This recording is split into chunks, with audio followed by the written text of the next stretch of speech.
നമസ്കാരം. ഞാൻ മൊയ്തീൻ ഷാ, ജനതാദൾ നാഷണലിസ്റ്റിൻ്റെ ദേശീയ പ്രസിഡന്റ്. ബഹുമാന്യരെ, നിങ്ങൾക്കെല്ലാവർക്കും എൻ്റെയും എൻ്റെ ഗ്രൂപ്പിൻ്റെയും അഭിനന്ദനങ്ങളും ആശംസകളും.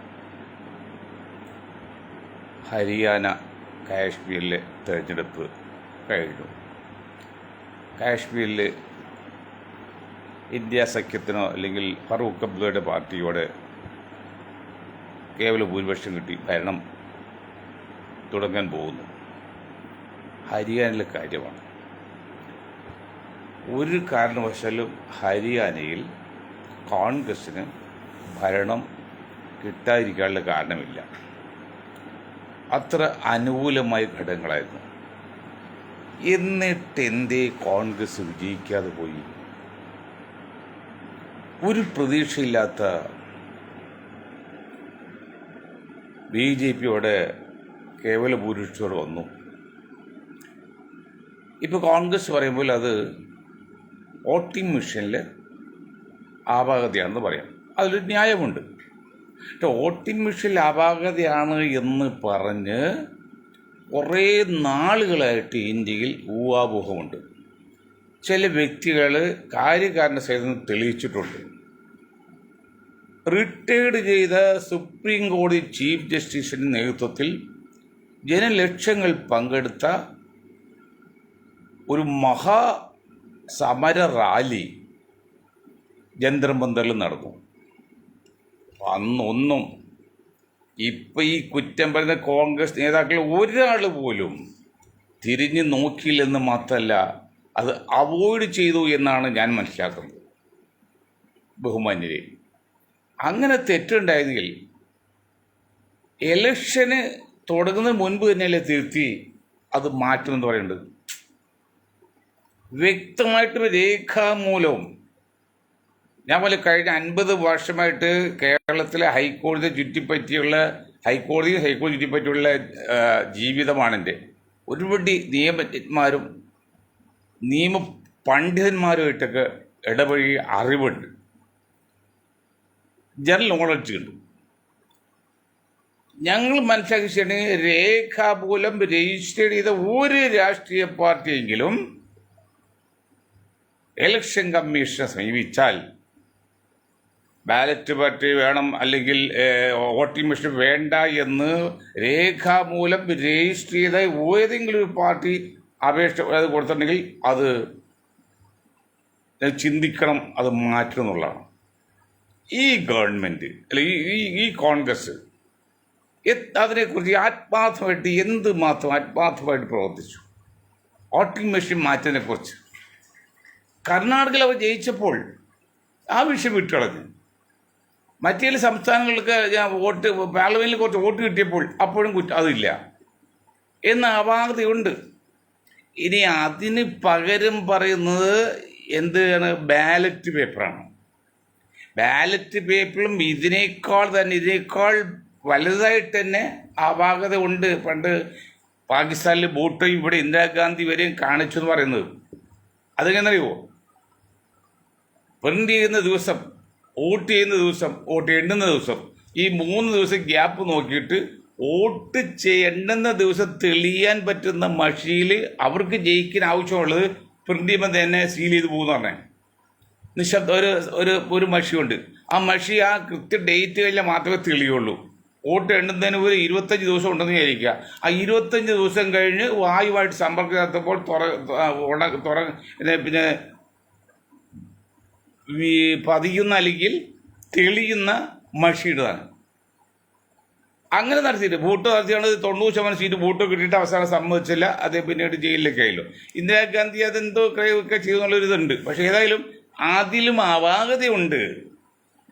ഈ അപാകതക്കെതിരെയുള്ള ഏക പോംവഴി ഞങ്ങൾ 35-40 വർഷം മുമ്പ് പറഞ്ഞൊരു കാര്യമുണ്ട്.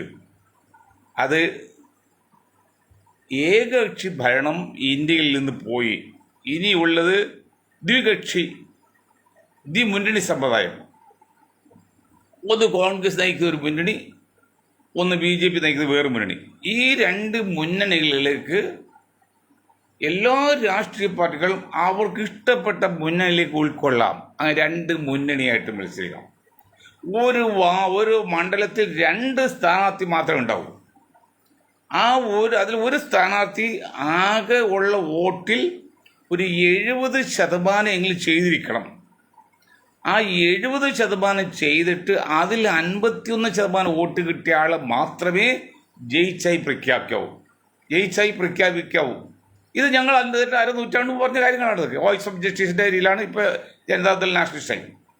അതൊന്നും ആരും ചർച്ചക്കെടുത്തില്ല. അങ്ങനെ വരുമ്പോൾ 2 സ്ഥാനാർത്ഥി മാത്രമേ ഉണ്ടാവുള്ളൂ. എന്ന് ഈ 2 സ്ഥാനാർത്ഥികൾ എന്തുണ്ട്, പണ്ട് നിങ്ങൾ പറയും നമ്മുടെ കാരണന്മാർ ചെയ്ത് പറ്റിപ്പാണ്, അല്ലെങ്കിൽ മണ്ടത്തിലാണ്, പഴഞ്ചിലാണെന്ന് പറയുന്ന രീതിയുണ്ട്. ആനപ്പെട്ടി, കാളപ്പെട്ടി, 2 ബോക്സ് വയ്ക്കും. പ്രിന്റ് ചെയ്ത റെസിപ്റ്റ് പോലെ പ്രിന്റ് ചെയ്ത സാധനത്തിൽ സീൽ ചെയ്തിട്ട് കൊടുക്കും. ഒരു ആനപ്പെട്ടി, കാളപ്പെട്ടി വയ്ക്കും. അപ്പം നിങ്ങൾക്ക് ഇഷ്ടമുള്ള വോട്ട് നിങ്ങൾക്ക് ഇഷ്ടമുള്ള പെട്ടിയിൽ ഇട്ടുകൊണ്ട് പോകാം. പക്ഷേ അതിൽ വേറെ സീലോ കാര്യങ്ങളൊന്നുമില്ല. ആ പെട്ടിയിൽ വീഴുന്നല്ല ആ പെട്ടിക്കാരനും, മറ്റേ പെട്ടിയിൽ വീഴാൻ പെട്ടിക്കാരനാണ്. അത് കഴിഞ്ഞിട്ട് വോട്ട് ചെയ്ത് സീൽ ചെയ്ത് ബ്രോക്കർ ഏജന്റുമാർ കാത്തിരിക്കും. വോട്ട് എണ്ണുന്ന സമയത്ത് വന്ന് തുറക്കും. കൃത്യമായിട്ടാണ്, യാതൊരു അപാകതയില്ല. അത് മാത്രമേ 100% ന്യായമുള്ളൂ, സത്യമുള്ളൂ. എന്തുകൊണ്ടാണ് 2 സ്ഥാനാർത്ഥി മാത്രം ആക്കുമ്പോൾ എന്തൊക്കെ അറിയോ? 10, 20, 50, 100 നാൾ ഒരിക്കൽ ഹൈദരാബാദിൽ 5000 സ്ഥാനാർത്ഥി വന്ന് കർഷക സമയത്തോട് പ്രതിഷേധിച്ചുകൊണ്ട്. അതിനുശേഷമാണ് ഈ കെട്ടിവെക്കുന്ന കാശ് കൂട്ടിയത്. പിന്നെ 10 പേര് നോമിനേറ്റ് ചെയ്യണമെന്നൊക്കെ പറഞ്ഞു. അപ്പം അത് ഒഴിവാക്കാൻ വേണ്ടിയാണ് 2 സ്ഥാനാർത്ഥികൾ മാത്രമേ പാടുള്ളൂ. അതങ്ങനെ ആകും. കാരണം ആകെ പോൾ ചെയ്ത വോട്ടിൽ 51% കിട്ടിയെങ്കിൽ മാത്രമേ ജയിച്ചായി പ്രഖ്യാപിക്കുമെങ്കിൽ പിന്നെ അവിടെ 3ാമത് ആൾ ഉണ്ടാവില്ല. അവരൊരിക്കലും ജയിക്കില്ലെന്ന് ബോധ്യം ആരെങ്കിലും ചെയ്യുമോ? പിന്നെ വല്ല വട്ടന്മാർ സ്വതന്ത്രമായിട്ട് വരും. അതൊന്നും ഗവൺമെൻറ് നിയമം നിരോധിച്ചളയാം. അങ്ങനെ സ്വതന്ത്രന്മാർ ഇലക്ഷൻ മത്സരിക്കേണ്ട ഇതിലേക്ക് 2 മുന്നണി വന്നു കഴിഞ്ഞാൽ അതുണ്ടോ? അതാണ് ചെയ്ത്. ഇനി അത് കൂടെ ബാലറ്റ് പേപ്പറാണ് വേണമെങ്കിൽ നേരത്തെ തന്നെ ഗവൺമെൻറ്, പ്രത്യേകിച്ച് കോൺഗ്രസ് പാർട്ടിക്ക് ശക്തമായ വ്യക്തമായ ഒരു സമരം പ്രഖ്യാപനം നടത്തി മുന്നോട്ട് പോകാൻ പറ്റുള്ളതോ. ഇതൊക്കെ പോട്ടെ, ഈ റിട്ടയർഡ് ചീഫ് ജസ്റ്റിസ് സുപ്രീം കോടതിയിലെ അദ്ദേഹത്തിൻ്റെ നേതൃത്വത്തിൽ ജനലക്ഷങ്ങൾ പങ്കെടുത്ത നിരന്തരമായിട്ട് ദിവസങ്ങൾ നടത്തിയ സമരത്തിലേക്ക് ഭാഗഭാക്കായി അത് നേടിയെടുക്കാൻ പാടില്ലായിരുന്നോ? ചെയ്തില്ല. തോറ്റു കഴിയുമ്പോൾ ബാലറ്റ് പേപ്പർ കുറ്റം പറഞ്ഞൊരു രീതി, അതൊരു ശരിയല്ല. ഇനി എന്താണ് കോൺഗ്രസ് പറ്റിയത്? നിങ്ങൾ ശ്രദ്ധിച്ച് കേൾക്കണം. ഞാനൊരു കോൺഗ്രസ് വിരോധിയല്ല, BJP വിരോധിയല്ല, കമ്മ്യൂണിസ്റ്റ് വിരോധിയൊന്നുമല്ല. ഞങ്ങളുടെ വിരോധം പ്രശ്നാധിഷ്ഠിതമാണ്. പ്രശ്നം അനുസരിച്ചാൽ ഞങ്ങൾ എതിർക്കുന്നു, അനുകൂലിക്കുന്നു. അല്ല RSS വരെ, BJP വരെ, കോൺഗ്രസ് വരെ, കമ്മ്യൂണിസ്റ്റ് വരെ ഒന്നുമില്ല. അപ്പം അങ്ങനെ വരുമ്പോൾ ആൾക്കൂട്ടം വോട്ടാവൂലെന്ന് ഞങ്ങൾ കഴിഞ്ഞ പാർലമെന്റ് ഇലക്ഷന് ഏതാണ്ട് 4-5 വർഷം മുൻപ് തന്നെ പറഞ്ഞുകൊണ്ടിരുന്നതാണ്. ആൾക്കൂട്ടം വോട്ടാവൂല. വോട്ടാകണമെങ്കിൽ 3 കാര്യങ്ങൾ വേണം. 1, വോട്ടേഴ്സ് ലിസ്റ്റിൽ പേര് ചേർക്കണം, പേരുണ്ടായിരിക്കണം, മസ്റ്റാണത്. ആ വോട്ടേഴ്സ് ലിസ്റ്റിൽ പേര് ചേർത്തതിന് ശേഷം വോട്ടിങ്ങിൻ്റെ സമയത്ത് നിന്ന് പോൾ ചെയ്യിക്കണം. പോൾ ചെയ്ത വോട്ട് സൂക്ഷിക്കുന്നിടത്ത് പോയി കാവലിരുന്ന് ഏജന്റുമാർ കാവലിരുന്ന് വോട്ട് എണ്ണി ഫലം പ്രഖ്യാപിക്കുന്നവരെ അതിന് പുറകിൽ നിന്ന് മാറായിരിക്കണം. ഫലം പ്രഖ്യാപിച്ചാൽ മാറാം. അത് ചെയ്തു. മറ്റുമല്ല, ഞങ്ങൾ BJP ചെയ്യുന്നത്, നമ്മൾ അന്ധമായി BJP സ്നേഹവും വേണ്ട വെറുപ്പും വേണ്ട. ഒരു ഇന്ത്യയിൽ രാഷ്ട്രീയ പാർട്ടി എന്ന് മാത്രം കണക്കിലെടുത്താൽ മതി. അവരെന്താ ചെയ്യുന്നത് അത് നിങ്ങൾക്ക് ഇത്രയും കാലമായിട്ട് മനസ്സിലായില്ലേ?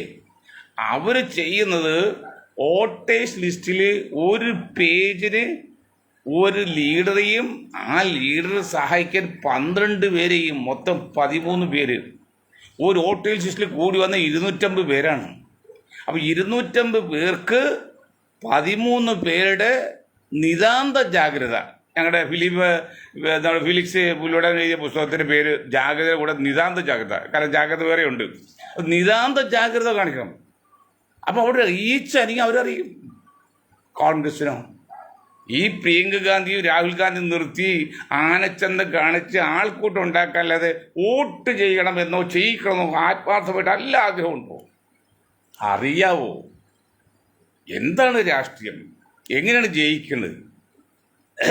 ഞങ്ങൾ പല പ്രാവശ്യം പറഞ്ഞാണ്, വീണ്ടും പറയുന്നതിന് ബുദ്ധിമുട്ടുണ്ടെങ്കിലും പറയാണ്, ഒരാൾ ഒരു വോട്ടിന് ജയിച്ചാലും 10 ലക്ഷം വോട്ടിന് ഭൂരിപക്ഷം ജയിച്ചാലും ജയം ജയം തന്നെയാണ്. ഇതൊക്കെ മനസ്സിലാക്കാൻ കോൺഗ്രസിന്റെ ഈ വൃദ്ധന്മാർ എന്തിനു മനസ്സിലാവും? അങ്ങനെ ഒരു ആളുകളുടെ കൂട്ടാണ്, പണിയെടുക്കറിയില്ല, പണിയെടുക്കില്ല, കുടുംബാധിപത്യം പഴയ പാരമ്പര്യം വെച്ച് ആളുകളുടെ കൂട്ടും. ആള് കൂട്ടിയാൽ വോട്ടാവില്ല എന്ന് ഇതേവരെങ്കിലും രാഹുൽ ഗാന്ധി പ്രിയങ്കി മനസ്സിലാക്കണം, അല്ലെങ്കിൽ കോൺഗ്രസ് പറഞ്ഞു കൊടുക്കണം. ഏതൊക്കെയാണ് ദേശീയ പ്രസിഡന്റായിട്ട് ഇരുത്തിയ ആള് ഗാർഗെ തന്നെ നിൽക്കാൻ പറ്റില്ല, എന്നാൾ ഉപയോഗിച്ചു തലകറങ്ങി വീണ്. അപ്പൊ എന്താണ് അതിൻ്റെയൊക്കെ അർത്ഥം? സോണിയ കുടുംബത്തിന്റെ ഒരു നോമിനി ആയിരിക്കണം പറയുമ്പോൾ ഇപ്പം കടുപ്പിച്ച് പറയാണ്. ഞാനിത് പറഞ്ഞാൽ ഇനി പറയാൻ അവസരം കിട്ടും അറിയില്ല, നമ്മളൊക്കെ അങ്ങോട്ട് പാസ് കിട്ടി പോകാറായിട്ടുണ്ട്. സോണിയ കുടുംബത്തിന്റെ നോമിനി ആയിരിക്കണം AICC പ്രസിഡന്റ്. അധികാരം വന്നാൽ അവരെ നോമിനി ആയിരിക്കണം. നടക്കൂല രാഹുലെ, നടക്കൂല പ്രിയങ്ക, നടക്കൂല സോണിയാജി. കാരണം ഇത് മാറിപ്പോയി. ഇന്ത്യ ഇന്ന് ഭരിക്കുന്നതും ഇന്ത്യ ഇന്ന് കൈവശപ്പിക്കുന്നതും സംഘ് പരിവാർ നിയന്ത്രിക്കുന്ന BJPയുടെ കയ്യിലാണ്. ഭൗതികമായി ചിന്തിച്ചാൽ എല്ലാത്തിനും വെൽറ്റിടും. എന്തിനും ആൾസാനും ഗുണ്ടാഴ്ചനും പണത്തിനും പ്രതാപത്തിനും ഏത് നിലക്കും വെൽറ്റിടുവാണ്, അല്ലെങ്കിൽ വെൽ പ്രിപ്പയർഡ് ആണ് ഇവിടുത്തെ രാജ്യം ഭരിക്കുന്ന കക്ഷി, അല്ലെങ്കിൽ BJP, അല്ലെങ്കിൽ അതിനെ നയിക്കുന്ന സംഘ് പരിവാർ. ഈ കേരളത്തിൽ പോലും അപ്പോൾ ഒരു കൊട്ടി ഘോഷിക്കുന്നുണ്ടല്ലോ. RSSനെ പോയി കണ്ട്, RSSനെ കണ്ടതിനെ കുറിച്ച് കാര്യം കേരളത്തിൽ 10 വോട്ട് കിട്ടാൻ വേണ്ടി അത് പറഞ്ഞില്ലെങ്കിൽ ഇവിടെ ന്യൂനപക്ഷം പ്രത്യേകം മുസ്ലിങ്ങൾ വോട്ട് പോവുക ശരിയാണത്. അതുകൊണ്ടാണ് ഇവിടെ CPIയും ഒക്കെ പറയുന്നത്. പക്ഷെ അത് തിരുത്തി വെച്ചാണ് CPI കമ്മ്യൂണിസ്റ്റ് പാർട്ടി. അത് വലിയ രാജ്യദ്രോഹ കുറ്റമായിട്ട് കണക്കാക്കാൻ പറ്റില്ല. എന്തുകൊണ്ടാണ്? ഒരു 15-12 വർഷം മുമ്പാണ് ഈ പദം പിന്നെ വില പോകും. ഇപ്പം വില പോവില്ല. എന്തുകൊണ്ട് അറിയോ? നമ്മൾ നിഷ്പക്ഷമായിരിക്കുന്ന ആളാണ്, യാതൊരു പക്ഷം പിടിക്കാത്ത ആളാണ്. ഇന്ന് ഇന്ത്യ ഭരിക്കുന്നത് സംഘ് പരിവാറാണ്. ആ സംഘ് പരിവാരപ്പെട്ട ഒരാളെ ഒരു പോലീസുകാരെ പോയി കണ്ടു എന്ന് പറഞ്ഞ് അതൊരു ആയുധ കുറ്റമായിട്ട് പറയാൻ പറ്റില്ല. പക്ഷേ ഇടതുപക്ഷത്തെ സംബന്ധിച്ചിടത്തോളം ആ ഒരു പ്രത്യയശാസ്ത്രത്തിന് എതിരെ നിന്നുകൊണ്ടാണ് വോട്ട് വാങ്ങിച്ച് ജയിച്ച നിലക്ക് അവരുടെ ഒരു ലോ ആൻഡ് ഓർഡർ അയക്കുന്ന പോലീസുകാരെ പോയെങ്കിൽ അന്ന് തന്നെ അദ്ദേഹത്തിന് വാണി കൊടുക്കേണ്ടതാണ്. നിങ്ങൾ പാലാ ബിഷപ്പിന്റെ ഓഫീസിൽ പോയില്ലേ? കേരളത്തിൽ മന്ത്രി ആല് കുറ്റിയിട്ടില്ലേ? എന്താ സംസാരിച്ചത്? ഞങ്ങൾ പുറത്ത് അങ്ങനെയൊക്കെ പറയും, എന്നാൽ നിങ്ങളുടെ കൂടെ ഡൗട്ട് ഒന്നൊരു വാക്ക് കൊടുക്കാൻ പോയതില്ലേ ആ മന്ത്രി. കാരണം അവിടുത്തെ ഇവിടെ കരിങ്കൽ മടയുടെയൊക്കെ വലിയ ആളുടെയൊക്കെ ബ്രദറാണതേ. അപ്പോൾ ഗ്യാരണ്ടി കൊടുക്കാൻ പോയില്ലേ? അതുപോലെ ഇദ്ദേഹത്തെ വിളിച്ച് പറയാൻ പറയേ, ഇങ്ങനെ ഒരു വിഷയമുള്ളൂ, ഞാൻ നിങ്ങളെ എതിർക്കും, നിങ്ങളോട് എതിർപ്പില്ല അത് പറഞ്ഞ് രഹസ്യമായിട്ട് പറഞ്ഞിട്ട് പരസ്യമായിട്ട് മാറ്റിയ പ്രശ്നം തീരുമില്ലെന്നോ? അവിടെ ബുദ്ധി ഉപയോഗിക്കുന്നില്ല, അവിടെ തന്ത്രം ഉപയോഗിക്കുന്നില്ല, അവിടെ യുക്തി ഉപയോഗിക്കുന്നില്ല. അതുപോലെയാണ് ഇന്ന് സംഘ് പരിവാറിനെ എതിർക്കാൻ ഈ സോണിയയുടെയും ഈ രാഹുലിൻ്റെയും ഈ ഉറക്കം നോക്കി ഗാർഗയുടെയും പിന്നെ പ്രിയങ്കയുടെയും ബുദ്ധി കളവ് പോലും പറ്റൂല. അങ്ങനെ ചെയ്യുന്ന കഴിവുള്ള ഒരാൾ ഇന്ത്യയിലുണ്ട്. ഇവിടെ കർണാടകയിലെ ശിവകുമാർ അന്ന് പറഞ്ഞു 8 വർഷം മുമ്പ് ഞങ്ങൾ പറഞ്ഞു അദ്ദേഹത്തെ AICC പ്രസിഡന്റ് ആക്കുക, അല്ലെങ്കിൽ തെരഞ്ഞെടുപ്പിന്റെ ചെയർമാനെങ്കിലും ആക്കാൻ പറഞ്ഞു. ആക്കൂല. ശശിപൂന് പോട്ടെ, കേരളീയനാന്ന് ചോദിക്കാം. അവർക്ക് ആക്കണമെങ്കിൽ അവരെ സിൽബന്ധിയായിട്ട് രാമുളി നിൽക്കുന്ന രാഹുൽ ഗാന്ധി വരുമ്പോഴേക്കും ചാവുന്ന ഉറപ്പുള്ള ഒരാൾ നിർത്തി കളിച്ചത്. ആ കളിയിലൊന്നും ഇന്ത്യ പിടിച്ചെടുക്കാൻ പറ്റില്ല. ഇപ്പം നിങ്ങൾ പറഞ്ഞ ഇന്ത്യ മുന്നണി രക്ഷപ്പെട്ട് കാശ്മീരിലെങ്കിലും എടോ, കാശ്മീരിൽ എന്ത് ഇന്ത്യ രക്ഷപ്പെട്ടു? അവിടെ മുസ്ലിം വോട്ട് ചെയ്ത്, കാശ്മീർ മുസ്ലിം വോട്ട് ചെയ്ത് ഫാറൂഖ് അബ്ദുള്ളയുടെ പാർട്ടി ഭൂരിപക്ഷം കിട്ടിയിട്ട് കോൺഗ്രസ് അവിടെ എന്ത് ബന്ധം? എവിടെ രാഹുൽ ഗാന്ധിയോടെ ബന്ധം? പ്രിയങ്കയ്ക്ക് എന്ത് ബന്ധം? അവിടെ ഗാർഗയ്ക്ക് എന്ത് ബന്ധം? അവിടെ ജയിച്ചെങ്ങനെയാണ്? മുസ്ലിം ഭൂരിപക്ഷമുള്ള കാശ്മീരിൽ മുസ്ലിങ്ങൾ വോട്ട് ചെയ്ത് ഫാറൂഖ് അബ്ദുള്ള പാർട്ടി ജയിച്ചു. അതിന് ഇന്ത്യൻ നാഷണൽ കോൺഗ്രസ് എന്ത് ബന്ധം? ഇപ്പം പാമ്പ് മേടിച്ചെടുത്തോടൊപ്പം ഞാനൊരു പറയും ഞങ്ങളോട് കളിച്ച് അങ്ങനെ ഇരിക്കുന്നു, അതുപോലെയല്ലേ ഉള്ളൂ. അല്ലാതെ എന്താ പോകില്ല? ഹരിയാന കളഞ്ഞല്ലേ? ഹരിയാന കളഞ്ഞെന്ന് വെച്ചാൽ ഒരു കാരണവശാലും BJP പോലും എഴുതി തള്ളിയാന്നും. അവിടെ ജയിപ്പിച്ചെടുക്കാൻ നിങ്ങൾക്ക് സാധിച്ചില്ലെങ്കിൽ നിങ്ങൾ അക്കാര്യത്തിൽ അൺഫിറ്റാണെന്ന് ഞങ്ങൾ പരസ്യമായിട്ട് ശക്തമായിട്ട് പറയും. എന്തുകൊണ്ട്? നമ്മുടെ രാജ്യത്തെ സ്നേഹിക്കുന്നു, ഇന്ത്യൻ നാഷണൽ കോൺഗ്രസ് വേണമെന്ന് പറയുന്നു. ഇനി ഒരു കാര്യം പറയാം, പല പ്രാവശ്യം പറഞ്ഞാൽ വീണ്ടും പറയാണ്. പക്ഷെ ചെവിയിലേക്ക് കയറുന്നില്ലല്ലോ. ഇത് ലോകം മുഴുവൻ പോകുന്നതാണ് ഈ വാർത്ത. എന്നിട്ട് ഏതെങ്കിലും ഒരു കോൺഗ്രസ്സുകാരന് ഈ എമ്മരെ തലയിലേക്ക് വെച്ചാൽ നിങ്ങൾക്കറിയാലോ, അടിയന്തരാവസ്ഥക്ക് ശേഷം ഇന്ത്യൻ നാഷണൽ കോൺഗ്രസ് താഴെ ഇറക്കാൻ വേണ്ടി ജയപ്രകാശ് നാരായൺജിയുടെ നേതൃത്വത്തിൽ ഒരു സംഘടനയില്ല, ഒരു പാർട്ടി അതിനുണ്ടാക്കി. Janata party, not Janata Dal, Janata party. ആ പാർട്ടി അധികാരത്തിൽ കയറില്ലേ വർഷങ്ങളോളം. അന്ന് ജയപ്രകാശ് നാരായൺജി ഒരു കാര്യം പറഞ്ഞു, രണ്ട് കാര്യം പറഞ്ഞു. നിങ്ങൾക്ക് അറിയില്ലേ? ഗാർഗക്കറിയാലോ, ഗാർഗ പ്രായമുള്ള ആളല്ലേ. എന്താണ് പറഞ്ഞത്? ഞാൻ ഒരു സ്ഥാനമാനത്തിരിക്കില്ല. മരിക്കോളം അദ്ദേഹം ഇരുന്നോ? കോൺഗ്രസ് വെച്ച് ബാക്കി എല്ലാവർക്കും ഇതിൽ ചേർക്കണം. ഈ മിനിമം പരിപാടി ഇവിടെ എന്താണ്? കോൺഗ്രസ് താഴെ ഇറക്കാന്നുള്ള അടിയന്തരാവസ്ഥയൊക്കെ ഉണ്ട്. ആ കോൺഗ്രസ് താഴെ ഇറക്കാൻ വേണ്ടി കോൺഗ്രസ് ചോദിച്ചുള്ള ബാക്കി എല്ലാവരും ഇത് ചേർക്കണം. ആ 2 പോയിന്റ് ആത്മാർത്ഥമായിട്ടും സത്യസന്ധമായിട്ടും വിശ്വസ്തയോടെയും ചെയ്തതിന്റെ ഫലമായിട്ട് ജനതാ പാർട്ടി അധികാരത്തിൽ വന്നു 3-4 ടേം. അന്നൊന്നും ജയപ്രകാശ് നാരായൺജി ഒരു പഞ്ചായത്ത് മെമ്പർ പോലും ആയില്ല. അദ്ദേഹത്തിന് ആത്മാർത്ഥ ഉണ്ടായത്. അവസാനം അദ്ദേഹം ഒരു BJP അല്പം ചായ്വ് കാണിച്ചത് അത് സ്വാഭാവികമായിട്ടും ഇന്ത്യയിലെ സവർണ വിഭാഗത്തിൽപ്പെട്ട നേതാക്കളും ഒരു പരിവരും പ്രവർത്തകർക്കും RSനോട് ഒരു ചായ്വുണ്ട്. അത് കുറ്റം പറയാൻ പറ്റില്ല. അതിൻ്റെ കിടപ്പങ്ങായിട്ട് അത് ഞാൻ പിന്നെ പറയാം. അപ്പോൾ അങ്ങനെയുണ്ട്, ചെറിയ പോരായി അവസാനം പറഞ്ഞുകൊണ്ട് കുഴപ്പമുണ്ടോ? ഇവിടെയോ ഗാർഗയ്ക്ക് പ്രധാനമാകണം, മമതാ ബാനർജിക്കാകണം, അഖിലേഷ് യാദവിനാകണം, മുലായത്ത് ആയേ തീരൂ, പിന്നെ JDUവിൻ്റെ പ്രസാദ് നിതീഷിനാകണം, ഏതുകൊണ്ട് എല്ലാ ആണ്ടിനോടുകൊണ്ടും പ്രധാനമന്ത്രിയാകണം. അപ്പോൾ ഈ തല്ലിടുമ്പോൾ മാറ്റത്താരുണ്ട്? റഫറി വേണ്ടേ? കളിയിൽ 2 പക്ഷം പിടിക്കാതെ ന്യായമായിട്ട് വരില്ല. അതിനാണല്ലോ റഫറി എന്ന് പറയുന്നത്. ഇവിടെ റഫറി ഉണ്ടോ? ഇന്ത്യ മുന്നണി ഇത്രയും ശക്തമായ BJP മുന്നണിയോടും BJPയോടും എതിർക്കാൻ കഴിയുന്ന ശ്രമിക്കുന്ന ഒരു പാർട്ടിയുടെ നേതാക്കൾക്ക് എന്തെങ്കിലും ബുദ്ധിയും ആത്മാർത്ഥയും സത്യസന്ധതയെങ്കിൽ ഒരാളെങ്കിലും റഫറി ആയിട്ട് വയ്ക്കില്ലേ? എനിക്ക് പാവം മൊയ്തീൻ ഷാ എന്ന് പറയേണ്ടി വന്നു പറയുമ്പോൾ എനിക്ക് സങ്കടമുണ്ട്, നാണക്കേടുണ്ട്. അത്ര വലിയന്മാരുള്ളല്ലേ Indian national കോൺഗ്രസിലും India മുന്നണിയിലും.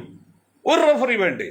At least Rahul ഗാന്ധിക്കെങ്കിലും മനസ്സിൽ ഒഴിവായിട്ട് അദ്ദേഹത്തിന് അന്ന് ഇതുപോലെ ഒരു മിനിമം പരിധിയിൽ ഒരാളായിട്ട് നിൽക്കാൻ പാടില്ല, മധ്യസ്ഥ പോലെ. അപ്പോൾ അദ്ദേഹത്തിന് സൗകര്യം കിട്ടാതെ വേണം. ഇല്ലെങ്കിൽ ഗാർഗ കൊടുത്ത് ഗാർഗ മരിക്കും, ഇയാൾ വരുമ്പോൾ ഗാർഗ മരിക്കും കിട്ടും. അങ്ങനെ ഗാർഗ വെച്ച് അതൊന്നും നടക്കൂല ഇന്ത്യയിൽ. പഴയ കാലമല്ല, പഴയ കോൺഗ്രസും അല്ല. കോൺഗ്രസ് ക്ഷയിച്ചു, BJP പഴയ BJP അല്ല, ശക്തമായി എല്ലാ നിലക്കും. നിങ്ങൾ അന്വേഷിച്ച് നോക്കൂ, എല്ലാ നിലക്കും സംഘപരിവാറും BJPയും ശക്തരാണ്. പിന്നെ കഴിഞ്ഞ പാർലമെന്റ് ഇലക്ഷനിൽ 50 സീറ്റ് 100 സീറ്റ് കോൺഗ്രസ് കിട്ടാനുള്ള കാരണം എന്താണെന്ന് മനസ്സിലായോ? രാഹുൽ ഗാന്ധി പദയാത്ര നടത്തിയിട്ടോ സോണിയാഗാന്ധി തുള്ളിയാടിയിട്ടല്ല. പിന്നെന്താണ്? സംഘ് പരിവാറിൽ ഒരു വിഭാഗം ഒന്ന് ന്യൂട്രൽ നിന്ന്, അതാ മോഡിജിയുടെ അപ്രമാദിത്വം കുറക്കാൻ വേണ്ടി.